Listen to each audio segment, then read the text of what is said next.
Ok, ¿qué tal, chicos? Vamos a hacer la penúltima sesión del parcial, la cual corresponde a la parte de bombas centrífugas y cavitación. Y bueno, la idea es que para esta altura de la ayudantía debieron haber revisado el video que les pasé, en donde se estudia, se puede ver toda la teoría con respecto a cavitación, NPCH, y pues nos dan un contexto de cómo funciona esto y cómo podemos evitar la cavitación para evitar que se dañen las bombas centrífugas. Entonces, en base a ese video, a esa recopilación de todo ese video que nos dio, yo me tomé el tiempo de hacer ciertas preguntas como para repasar esa teoría. Inicialmente la idea era hacer como que una actividad interactiva mediante un Kahoot, pero bueno, por cuestiones de tiempo ya fue. Pero bueno, teniendo las respuestas voy a ir explicándolas más o menos poco a poco para que tengan esta pequeña retroalimentación. Igualmente, la idea es que poder retroalimentar cualquier pregunta de teoría que les pueda llegar a ocurrir en el examen, ya que tengo entendido que el ingeniero Zavala no les tomó una lección acerca de bombas centrífugas y cavitación ni NPCH, así que ese examen va a estar potente, ¿eh?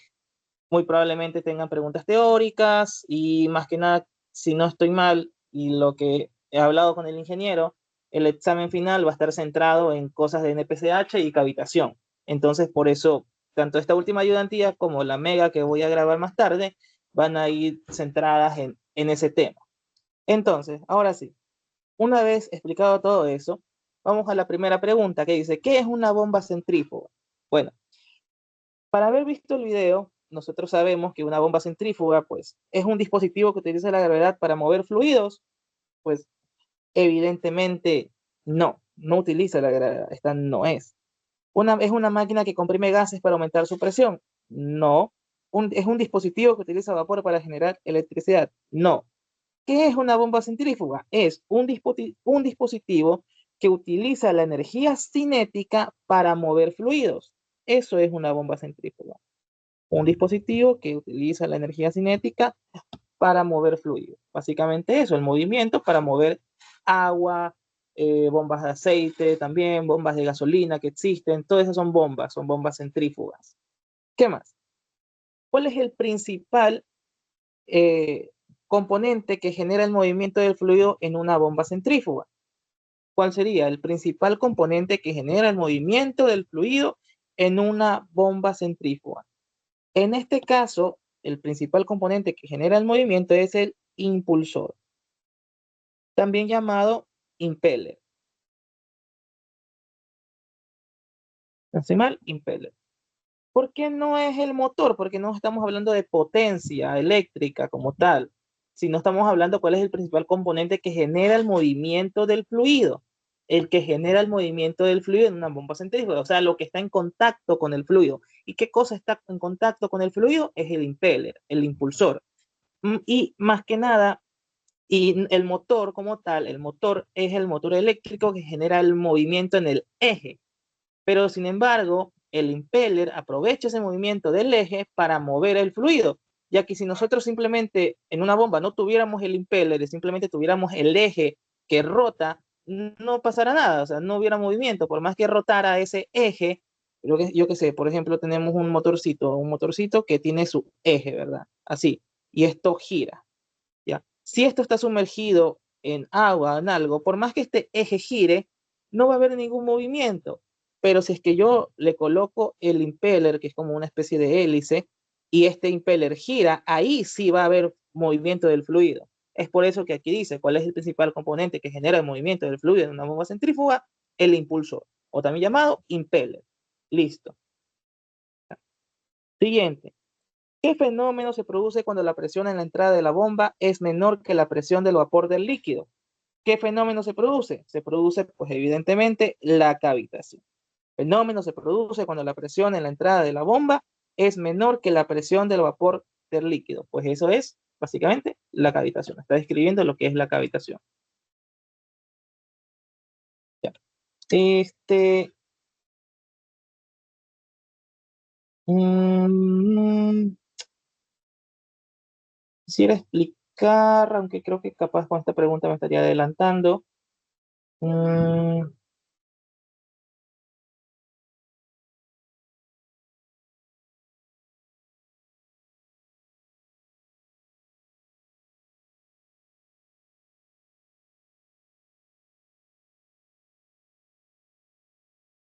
sí, mejor ya mismo. Ya. Quedémonos con eso, cavitación. 4. ¿Cuáles de los siguientes factores contribuyen a la cavitación en una bomba centrífuga? ¿Cuál sería eso? Ese sería el aumento de la temperatura del líquido. ¿Por qué? Porque esto viene en base al diagrama de fases, que déjenme ver el diagrama de fases del agua. Tengo una vaga idea de cómo era. Quiero escribirlo bonito. Ya. Por ejemplo, tenemos el diagrama de fases del agua, que es algo más o menos así. Esto lo habíamos visto en química general. Esta es la presión, esta es la temperatura. Aquí el agua va a estar en estado sólido, aquí el agua va a estar en estado líquido y aquí el agua va a estar en su estado gaseoso. Entonces, ¿cuál de los siguientes factores contribuye a la cavitación de una bomba centrífuga? Es el aumento de la temperatura del líquido. ¿Por qué? ¿Por qué es el aumento de la temperatura del líquido? ¿Por qué? Nosotros en una bomba centrífuga, lo que movemos es líquido, o sea, una sustancia en su estado líquido. Ahora, si nosotros tenemos una presión, que va a ser esta de aquí, una presión fija, así, esta presión fija, ¿ya? Entonces, la presión es constante. Pero ¿qué pasa? Si nosotros aumentamos la temperatura, si nosotros tenemos esta temperatura 1, vamos a caer ¿en dónde? En la zona líquida del agua, a una presión dada, pues no. Ya, pero si yo aumento la temperatura a una temperatura 3 por acá, ¿en dónde voy a caer?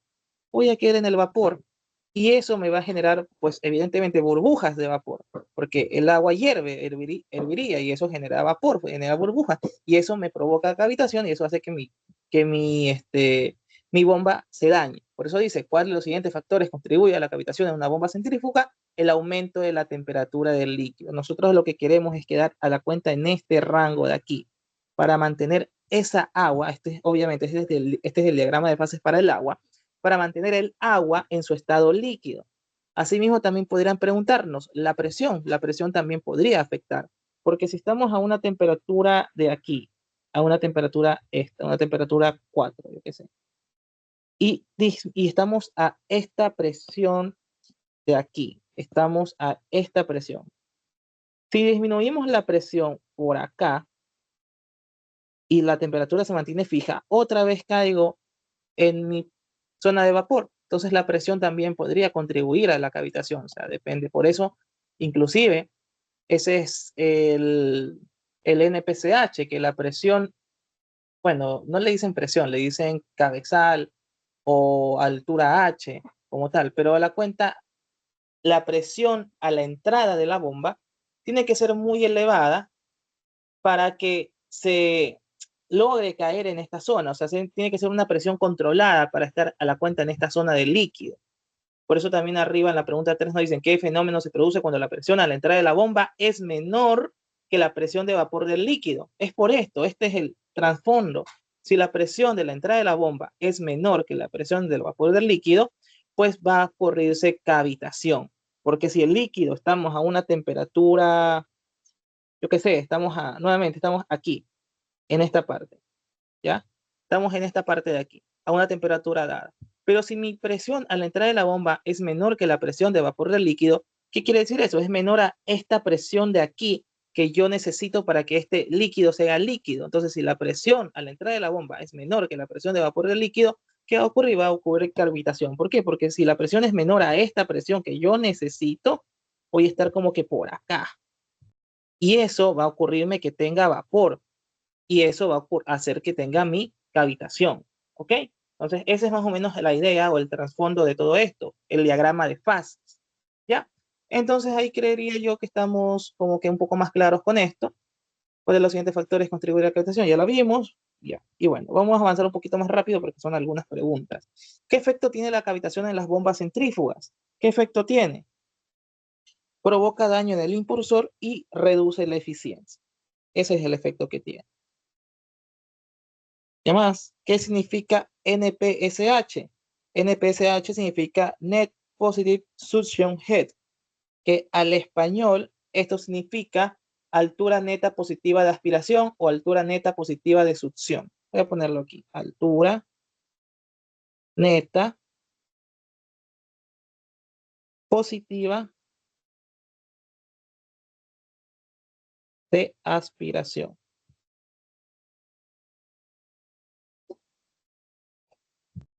o succión.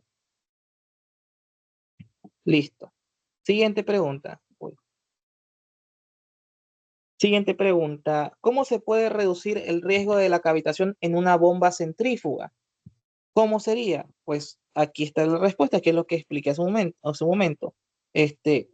Reduciendo la temperatura del fluido. O sea, básicamente es controlando el diagrama de fases, más que algo fijo que sea aumentando o reduciendo. Es más bien tener un control sobre este diagrama de fases, ya que si yo aumento la temperatura, puedo que me salga, o si la disminuyo mucho, pues voy a caer en estado sólido, que va a ser peor, pero es teniendo un juego entre presión, temperatura. O sea, tener ese jueguito entre esas dos cosas. ¿Ya? ¿Qué más? Pregunta 8. ¿Cuál es la consecuencia de operar una bomba centrífuga a un caudal muy bajo? ¿Qué va a pasar? Va a haber un posible sobrecalentamiento y cavitación. ¿Por qué? Un caudal muy bajo. Las bombas centrífugas usan el agua que están moviendo justamente para enfriarse.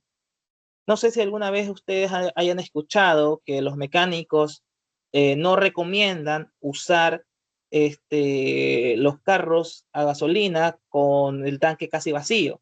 ¿Por qué no lo recomiendan? Porque si no estoy mal, en el tanque de gasolina está sumergida aquí la bomba de gasolina. No sé en qué parte exactamente está la bomba de gasolina, pero lo que pasa es que la bomba de gasolina usa la gasolina para enfriarse. Entonces, si ustedes manejan su vehículo con un nivel de gasolina muy bajo, es como que la bomba no está completamente sumergida y eso hace que la bomba de gasolina que mueve la gasolina se sobrecaliente, porque obviamente acá arriba va a estar más sumergida que acá abajo. Por lo tanto, acá abajo está forzándose un poco esa bomba, se está sobrecalentando.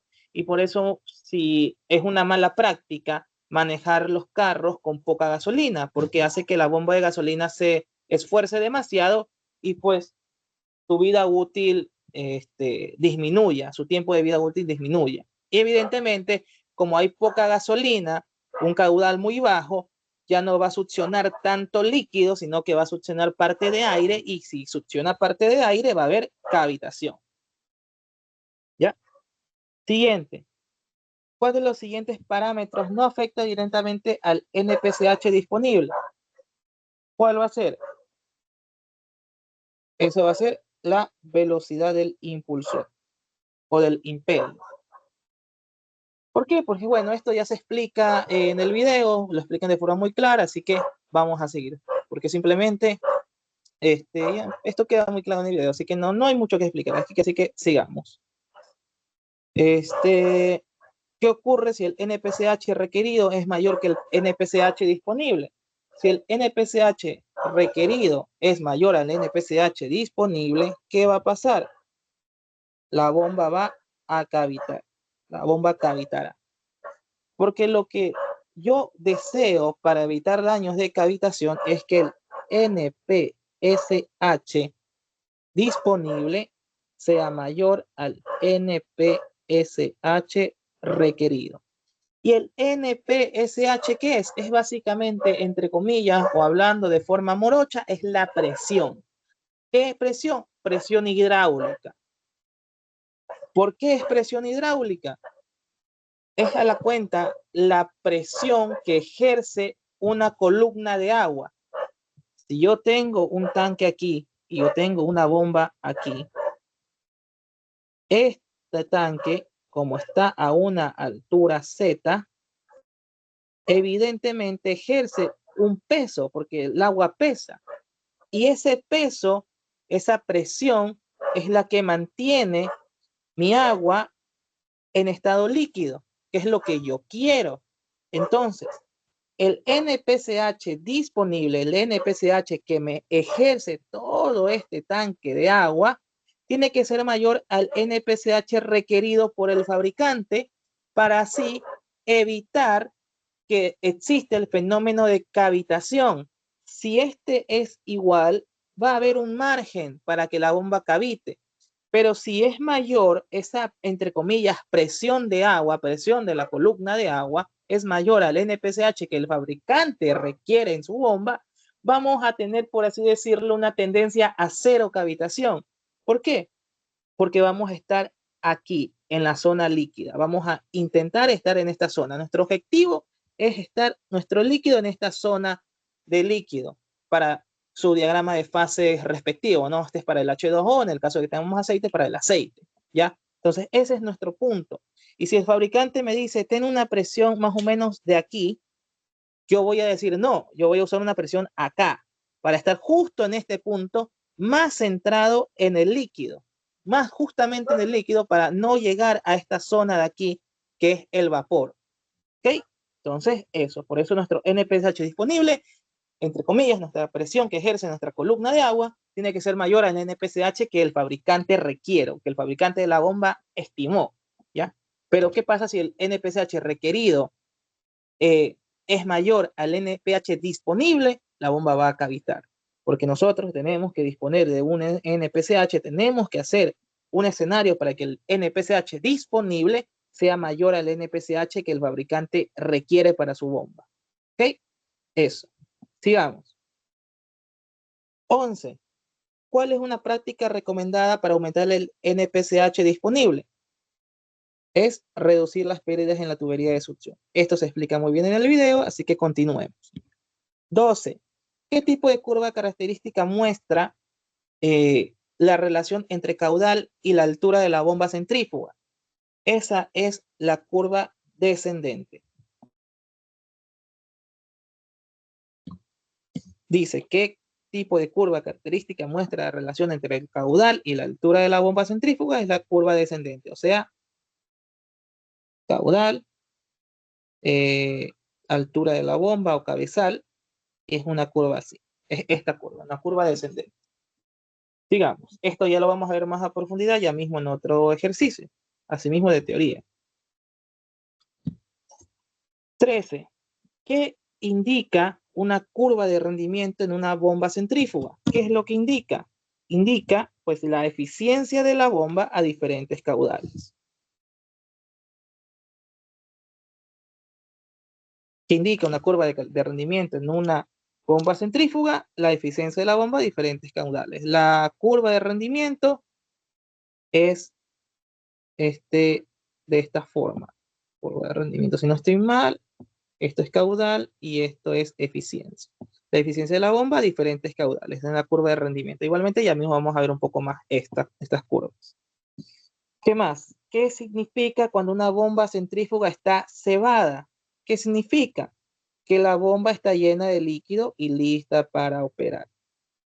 No sé si alguna vez en un TikTok o en un reel de Instagram hayan visto que cuando un mecánico hace el cambio de aceite al carro, o sea, se ve que alguien está haciendo el cambio de aceite, esos típicos TikToks que te salen cómo hacer tu cambio de aceite tú mismo y no necesitas un mecánico, salen que cuando cambian el filtro de aceite que va enroscado al motor, este filtro de aceite, lo que hacen es al filtro de aceite nuevo, lo llenan de aceite, o sea, lo rebosan de aceite y ahí lo enroscan pues, a su posición respectiva. ¿Por qué? ¿Por qué hacen eso? Porque necesitan que el sistema, para que la bomba de aceite vuelva a funcionar correctamente y no cavite, necesitan eliminar el 100% o intentar eliminar la mayor cantidad de aire posible en el sistema. Y si el filtro de aceite, el cual se inunda en aceite, ustedes lo cambian y lo ponen sin aceite, van a meterle aire a la bomba de aceite y va a hacer que cavite. Entonces, ¿qué significa cebar una bomba? Llenarla completamente, inundarla completamente del líquido que van a usar.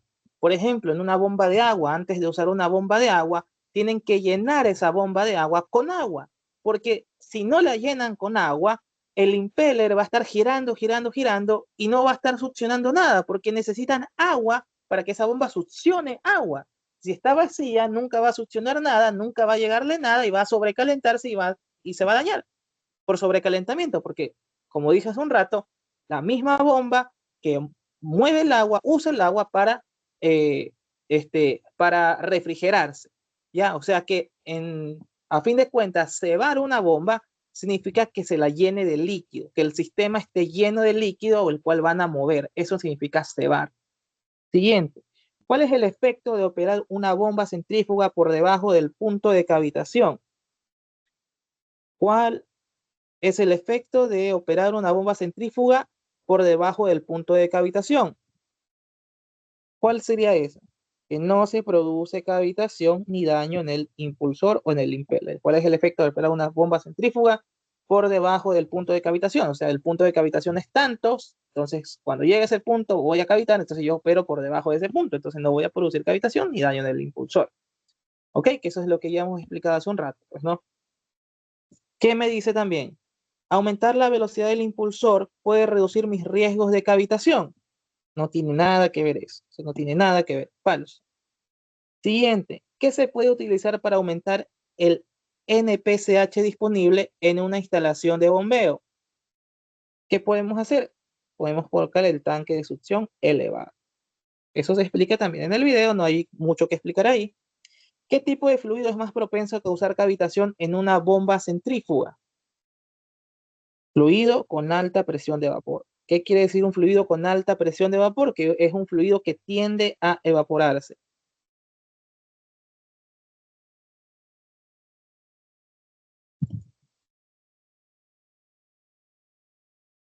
O tiene un diagrama de fases muy poco conveniente. Yo qué sé, este es para el agua, era así, acá y para acá. Acá es el líquido, sólido y gaseoso. Yo qué sé, que tenga un diagrama de fases así, donde el líquido sea muy pequeño, sólido aquí y una gran cantidad de vapor. Entonces, esto va a ser un líquido que tenga mucha presión de vapor, o sea, que tienda mucho a evaporarse.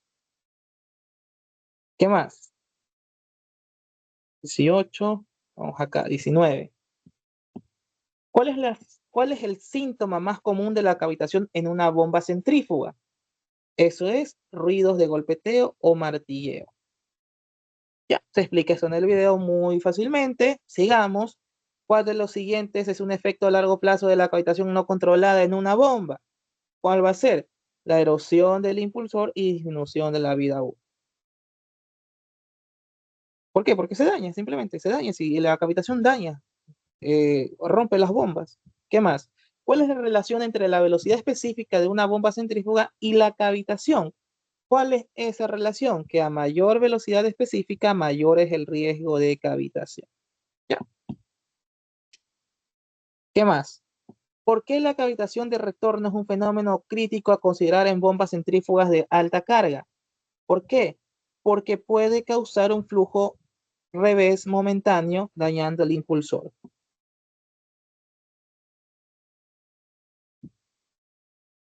El impulsor.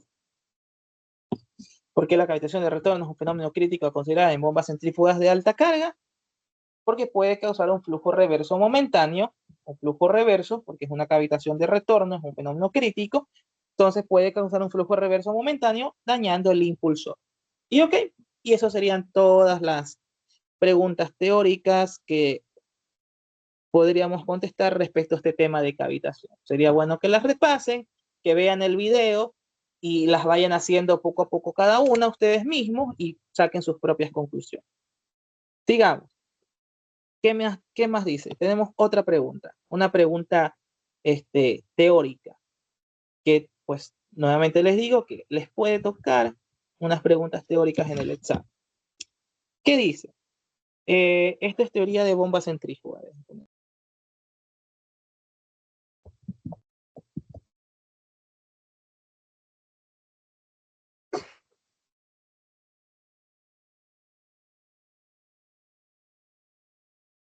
Me dice, literal A, verdadero y falso, hay que contestar. Pues no. ¿Cuál caudal en la descarga libre de la bomba es mayor que el caudal en su punto de mejor eficiencia? ¿Cómo contestamos eso? Eso lo contestamos a través de esta gráfica de acá. Que era, uy, tenía un nombre en la gráfica. Creo que por acá me nombró, se me fue el nombre. Un momentito. Curva de rendimiento y la otra era curva descendente. Bueno, no tiene un nombre general, pero es estas curvas de aquí. Que aquí están las dos conjuntas. Aquí tenemos en el eje de las Y, uy, está el cabezal, o también llamada la carga máxima. Sería cabezal o carga. Acá abajo tenemos el caudal. Y asimismo también tenemos la eficiencia aquí en el eje de las Y. Aquí, eficiencia. Listo. Entonces, tenemos estas gráficas aquí. Para trabajarlo de una mejor forma, lo que voy a hacer es desglosar estas dos gráficas. La H sigue esta curva de aquí. Esta curva es la curva de la H, del cabezal o de la carga. Y la eficiencia sigue esta curva de aquí, que es esta curva con caudal. Son estas dos curvas las que tenemos que analizar. ¿Ya? De hecho, aquí lo dice, head y efficiency. ¿Okay? Entonces tenemos esas dos curvas. Las voy a separar para trabajarlas mejor y observarlas de una mejor manera. Poner esta aquí. Voy a poner la otra acá.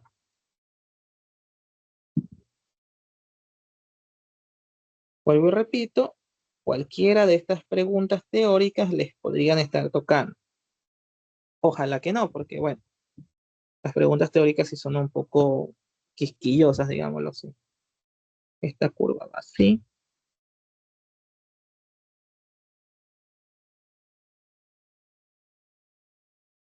Y esta curva va aquí, sí. Ahí. Listo. Acá arriba sería la carga. Sería la carga máxima. Este puntito es la carga máxima. Acá iría la eficiencia. Y este puntito de aquí sería la eficiencia máxima. Y acá sería el caudal al cierre, que significa caudal cero.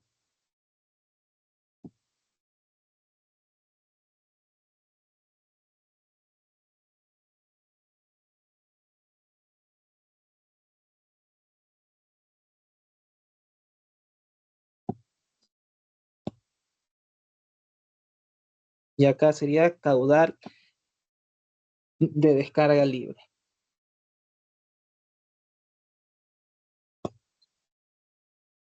Que esto es a la cuenta. Bueno, por si acaso voy a poner aquí caudal.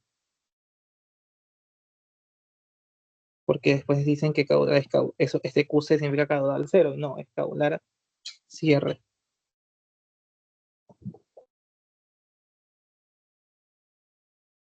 Este es un caudal de descarga libre.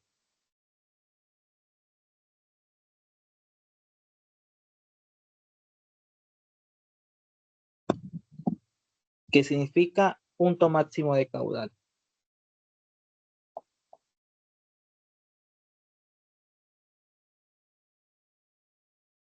Listo. Ya, así. Ok, ¿algo más que se me vaya? No, no se me pasa otro. Ok, entonces, ¿qué me dice el literal A?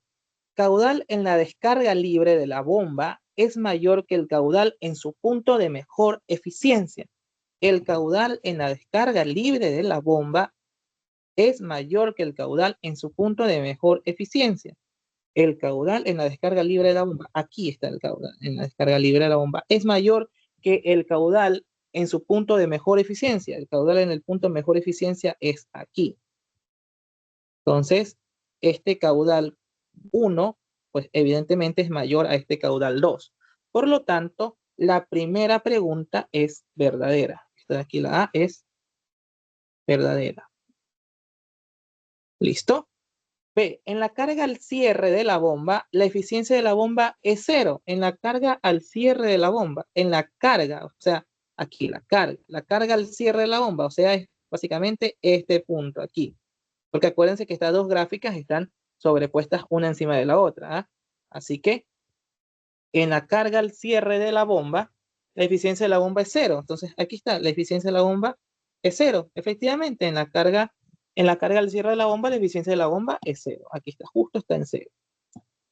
La carga al cierre. La carga al cierre de la bomba, o sea, aquí en este punto, porque aquí es caudal al cierre, y ahí la eficiencia es 0. Así que esto es verdadero. ¿Qué más? En el punto de la mejor eficiencia, su carga neta está en su valor mínimo. En el punto de mayor eficiencia, o sea, aquí, su carga neta está en el mínimo. Esto de aquí parece estar en el mínimo. No, no está en el mínimo. El mínimo sería acá. Entonces, no. En el punto de mejor eficiencia, su carga neta está en su valor mínimo. No, esto es falso. ¿Qué más? En la descarga libre de la bomba, la eficiencia de la bomba es 0. Descarga libre de la bomba, aquí. Y efectivamente, la eficiencia de la bomba es 0, porque en la descarga libre estaríamos aquí y eso tiene una eficiencia 0. Así que esto es verdadero. Listo. Tenemos eso, que se responde a través de estas gráficas. ¿Ya? Entonces, eso con respecto a teoría, que bueno, si es que les toca teoría, yo creo que estarían más que listos con esto.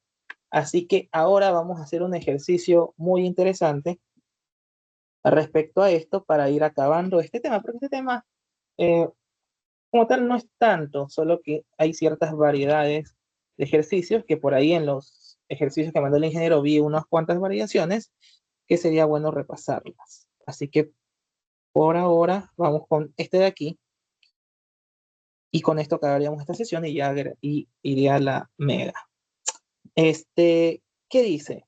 Una bomba centrífuga que funciona a 880 revoluciones por minuto con agua a temperatura igual 20 grados centígrados tiene las siguientes actuaciones. Ok, o sea, tiene estos datos. Ay, perdón. ¿Y qué me dice? Calcule el rendimiento máximo.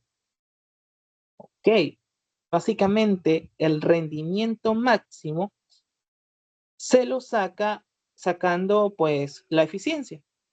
Entonces aquí nosotros tenemos dos opciones. Estas unidades de aquí están en el sistema inglés.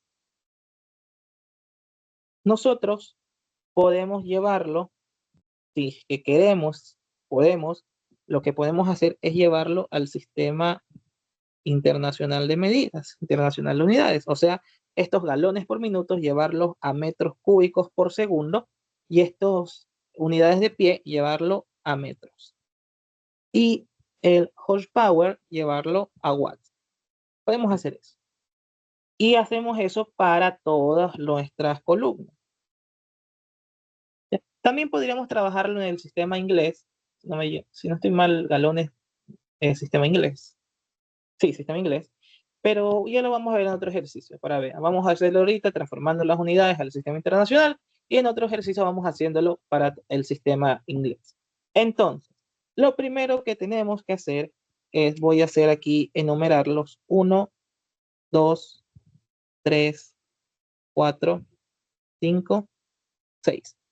vamos a sacar el rendimiento máximo. O sea, vamos a tener que sacar un rendimiento para cada una de estas columnas. Son 6 columnas que hay que hacer, pero bueno. Entonces, lo que primero tendríamos que hacer, si es que queremos trabajar en el sistema internacional, es para el 1, voy a poner aquí, para el 1, lo que vamos a hacer nosotros es transformar esos galones por minuto en metro cúbico por segundo.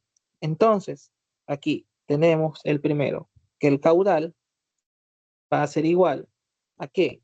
A 0.0 galones por minuto. Bueno, aquí es un poco irrelevante hacerlo, pero bueno, es para ejemplificar la conversión por un metro cúbico. ¿Cuánto tiene? Déjenme ver mis tablas. ¿Dónde están mis tablas?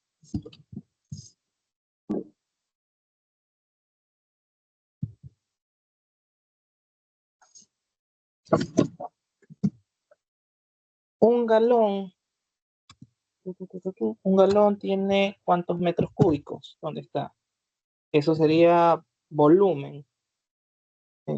Densidad, calor, entropía, fuerza, flujo, longitud, masa,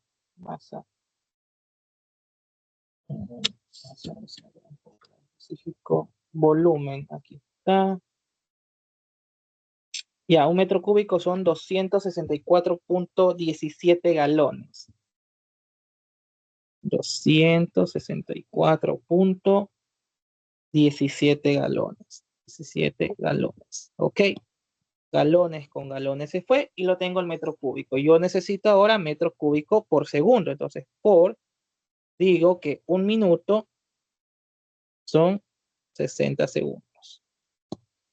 Minuto y minuto se va. Y bueno, aquí no tenía chiste porque esto va a seguir igual a 0.00 metro cúbico por segundo. Y ahí tengo para el caudal. Tengo que hacer esto también para la carga o para el cabezal. Ya saben, esta H significa carga o cabezal. Está en pies, tengo que transformarlo a metros.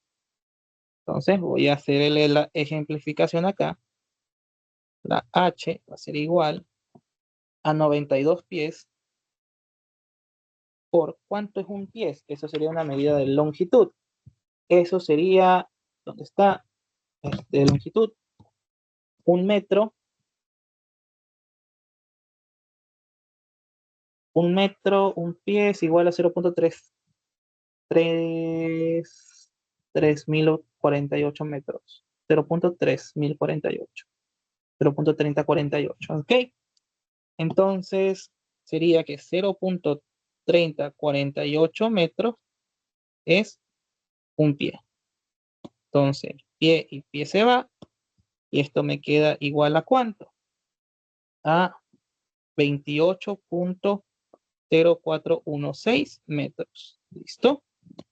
Siguiente, la potencia, la PP, potencia. Lo tengo en HP, entonces si en HP lo transformo a watts. ¿Cuántos watts es un HP? Yo sé que 1000 watts es 1.341 HP. Entonces, como yo lo quiero en watts, sería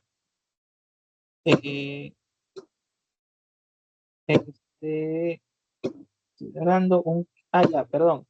1000 watts, sí, estoy haciéndolo mal. 745.7 watts es un HP. Sí. 700, sí, porque estoy transformando, sí, está usando una compresión mala. 745.7 watts equivalen a un horsepower. Se va. ¿Y esto cuánto me queda? Me queda 74.570 watts. Listo. Ya tengo todo eso. Ahora lo que yo necesito sacar para esta columna es su eficiencia. O sea, aquí voy a sacar una eficiencia, aquí voy a sacar otra, y otra, y otra, y otra más. Es lo que voy a tener que hacer. Voy a tener que hacer 6 veces, 6 eficiencias voy a tener que sacar.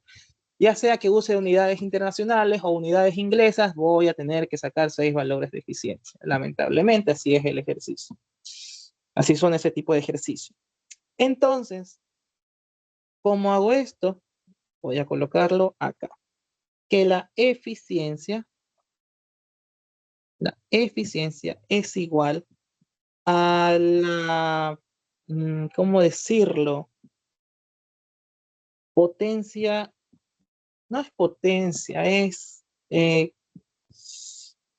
está mal decirlo potencia. La palabra correcta, no me acuerdo. Déjenme investigarlo rapidito.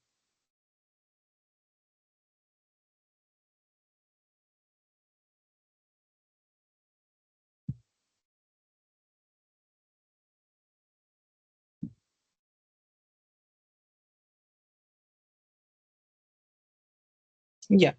Digámosle potencia hidráulica. Ya, digámosle así, potencia hidráulica. Y esto dividido para su potencia efectiva, o potencia en el eje, o potencia de entrada, potencia efectiva. Y esto va a ser igual a ρ por gravedad por caudal por la H.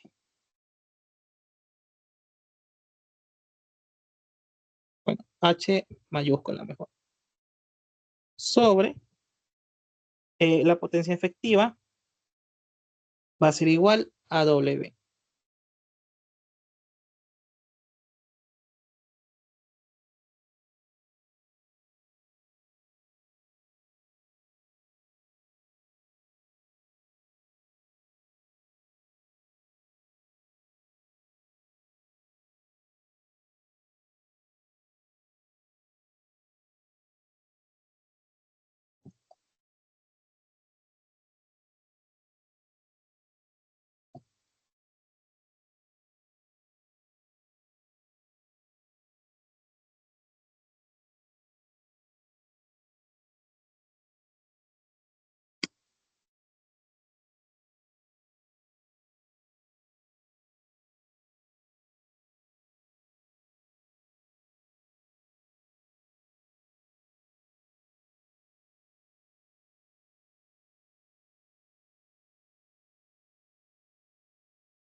Ya.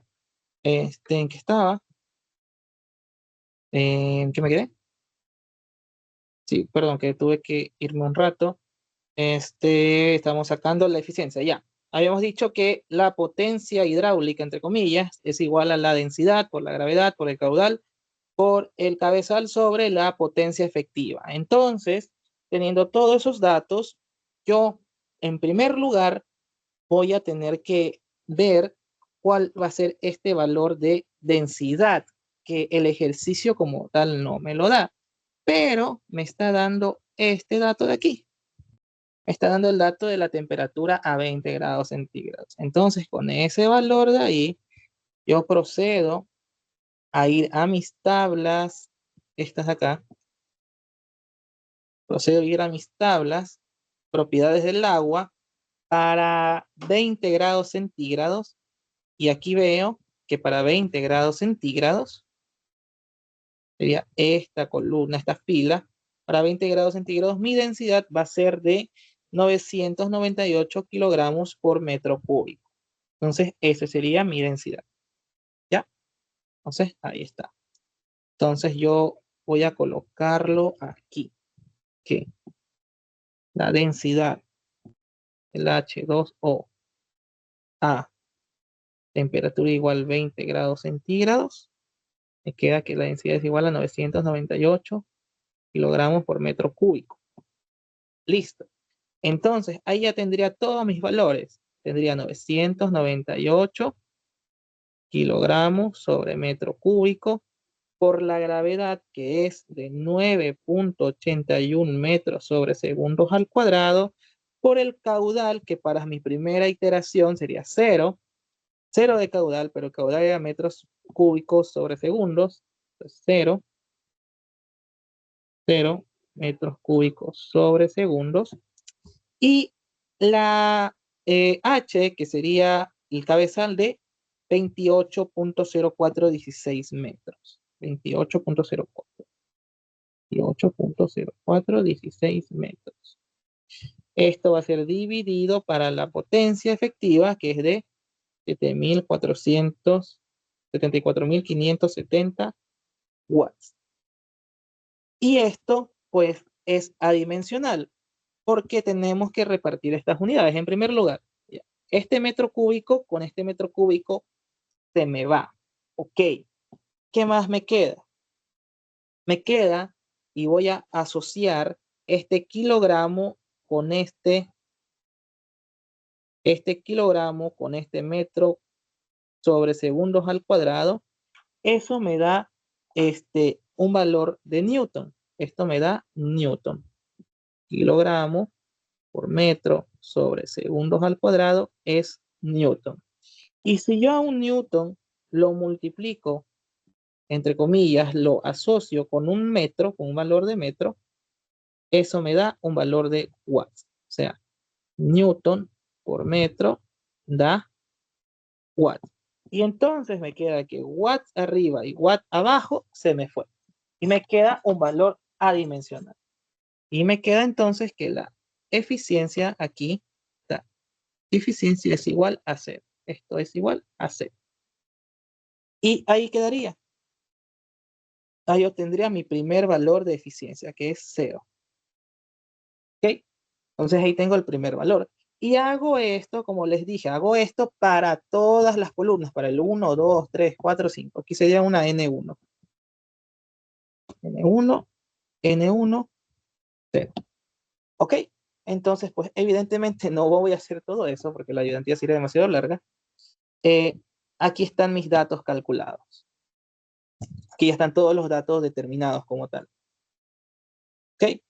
Aquí estaría nuestra primera iteración con los valores que calculamos hace un momento. Y aquí estarían todos los demás datos que me salen, haciendo pues el procedimiento que les acabo de explicar. Entonces, ¿qué me decía el ejercicio? El rendimiento máximo, me pedía el ejercicio en el literal A. El rendimiento máximo me pedía. Entonces, ¿cuál va a ser el rendimiento máximo? La N máxima, porque busco aquí en mi fila de N, ¿cuál N es la mayor? Y veo que efectivamente la N mayor es la columna del 0.88, o sea, este valorcito de aquí. Esta es mi N mayor, estos valores de acá. Estos. Este es mi N mayor. Todos estos de aquí son mi N mayor. Ese es mi rendimiento máximo. O sea que en respuesta literal A, voy a decir que la N máxima, o el rendimiento máximo, es igual a 0.88. ¿Ya? Ok. El rendimiento máximo es de, ponerlo así. El rendimiento máximo es de 0.88. Literal A. ¿Qué me dice el literal B? Me están pidiendo en el literal B el PMR, punto de máximo rendimiento. El punto de máximo rendimiento es básicamente una coordenada. Entonces, para el literal B, es algo muy sencillo, que el punto de máximo rendimiento son las coordenadas Q, H del punto que determiné aquí, 0.88. Entonces, ¿cuál va a ser la Q y la H para el 0.88? La Q va a ser de 0.5047, la H, ¿cuál va a ser? 20.72. 20.72.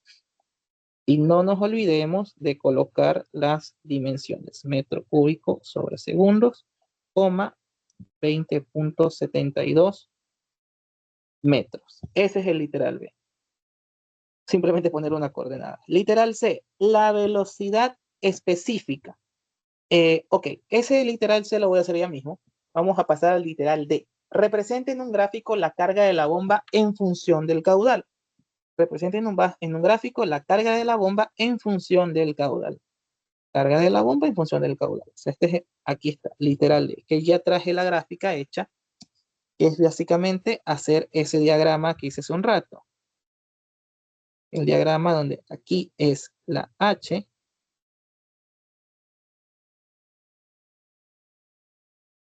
el cabezal, y acá es el caudal. No nos olvidemos, metro cúbico sobre segundos, y acá es en metros.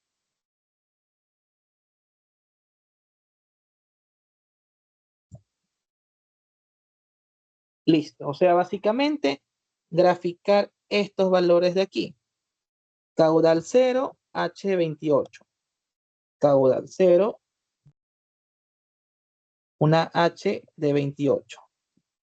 Caudal 0.12, 0.12, una H de 27. Caudal 0.25, una H de 25. Listo, bueno, un poquito más a la derecha. Caudal de 0.37, una H de 23. 0.37, una H de 23, por aquí más o menos. Y así sucesivamente para los demás.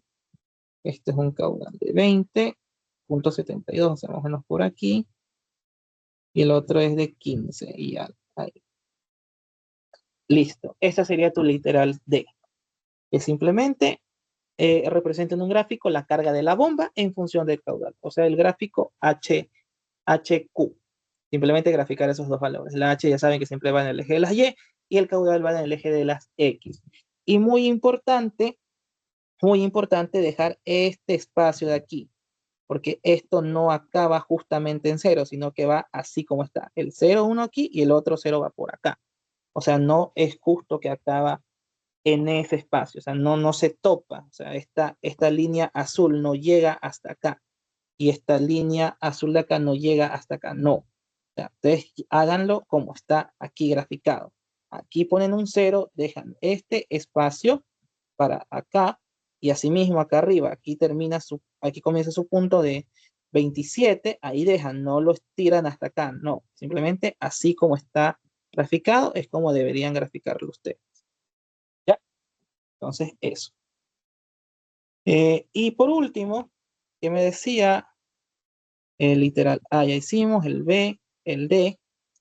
Ya, ahora sí vamos a hacer el literal C con el literal E juntos. Entonces, la velocidad específica. Eso voy a calcularlo aquí. La velocidad específica lo vamos a calcular con estas dos fórmulas. La N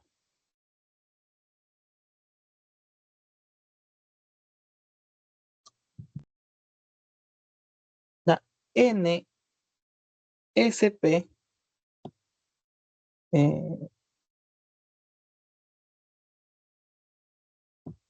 la NSP americana, que esto significa velocidad específica de la bomba,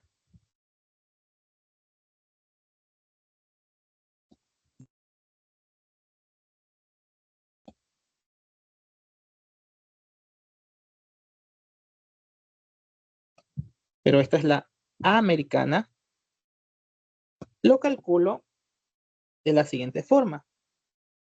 Es la eficiencia, que son las revoluciones por minuto,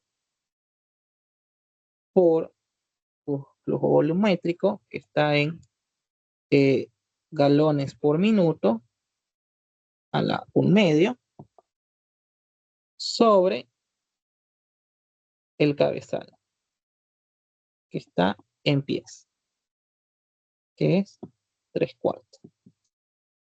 Así. Esa es la forma americana, pero también puedo calcularlo a través de la forma europea, que la forma europea les va a salir mejor.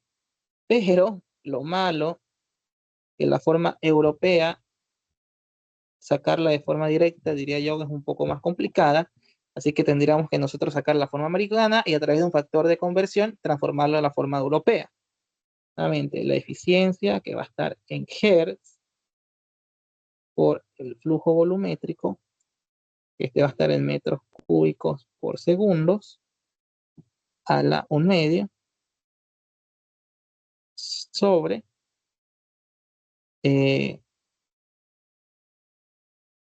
GH, que debe estar en metros cuadrados sobre segundos al cuadrado, elevado a las 3/4. Ahí está. Eso. Entonces, así sacaría nosotros la velocidad específica. Entonces, voy a aplicar la forma americana. Entonces, las revoluciones por minuto, voy a hacer aquí, NSP americana va a ser igual. ¿Cuántas revoluciones por minuto me habían dicho? Era, en el literal decía 880 RPM. ¿Por cuánto volumen, flujo volumétrico? Está el punto de mayor, era este de aquí. 1, 2, 3, 4, ya la penúltima. O sea, este de aquí había salido el más eficiente. O sea que es 8.000 galones por minuto. Y acuérdense que la americana, este flujo volumétrico o caudal está en galones por minuto. Cuidado, vayan a usar la tabla, el valor de aquí. Cuidado, no. Tienen que usar esta misma columna, pero la que está en galones por minuto. Ojo con eso. Entonces, si tengo eso, multiplico aquí. Sería 8.023 galones por minuto. Y esto es elevado a la 1/2. Ok. Dividido para el cabezal en pies. Otra vez, ese cabezal está en pies. Así que, ¿cuánto cabezal es en pies? Es 68.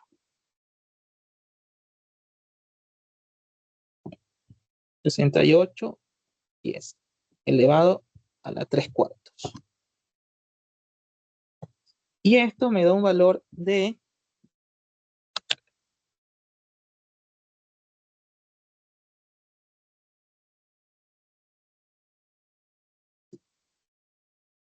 3.323.88.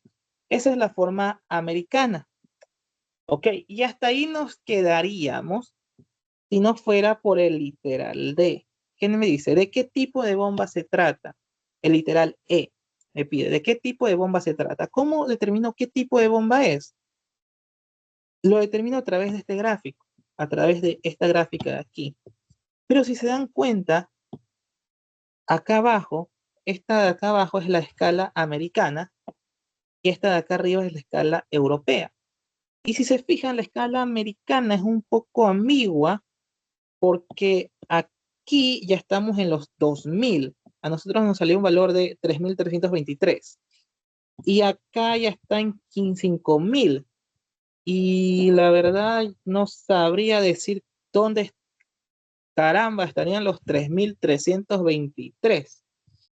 Así que lo que yo recomiendo para tener algo exacto y no andar con incertidumbre es esta velocidad específica americana, transformarla a la velocidad específica europea. ¿Cómo lo hago? Lo hago a través de este factor de conversión. Pongo que 3.323.88 NSP americana por 5.822 por 10 a la menos 5 NSP europea sobre NSP americana es igual, americana se va, y eso me queda igual a una NSP europea igual a 0.194. Entonces ya con ese 0.194 ya puedo usar acá y 0.194 es un casi 0.2. Podríamos decir que estamos como que por aquí. Por aquí. Mejor voy a usar el color verde que por aquí. O bueno, quizás un poquito más pegado al 2. Aquí. 0.194 europeo. Es un NSP europeo. Igual 0.194. Por lo tanto, estaríamos con una bomba centrífuga.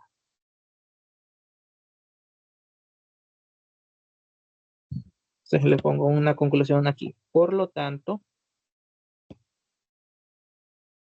se deberá usar una bomba centrífuga sí, una bomba centrífuga, de acuerdo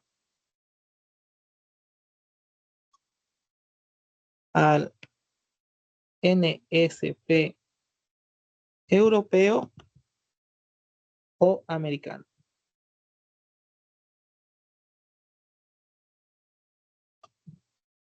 Se acabó. Y ahí estaría completo el literal C con la velocidad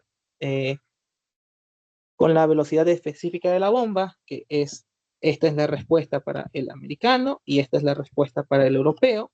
Y acá estaríamos respondiendo A, B, C, D, E, el literal E, que es qué tipo de bomba usaríamos. Y habíamos caído en una bomba centrífuga. Si hubiéramos estado por acá, hubiéramos sido una bomba mixta. Si hubiéramos estado por acá, hubiera sido una bomba axial. Pero caímos en una bomba centrífuga. Y ya estaría. Listo. Ahí estaría tanto el literal A, el literal B, el literal C, el literal D y el literal E.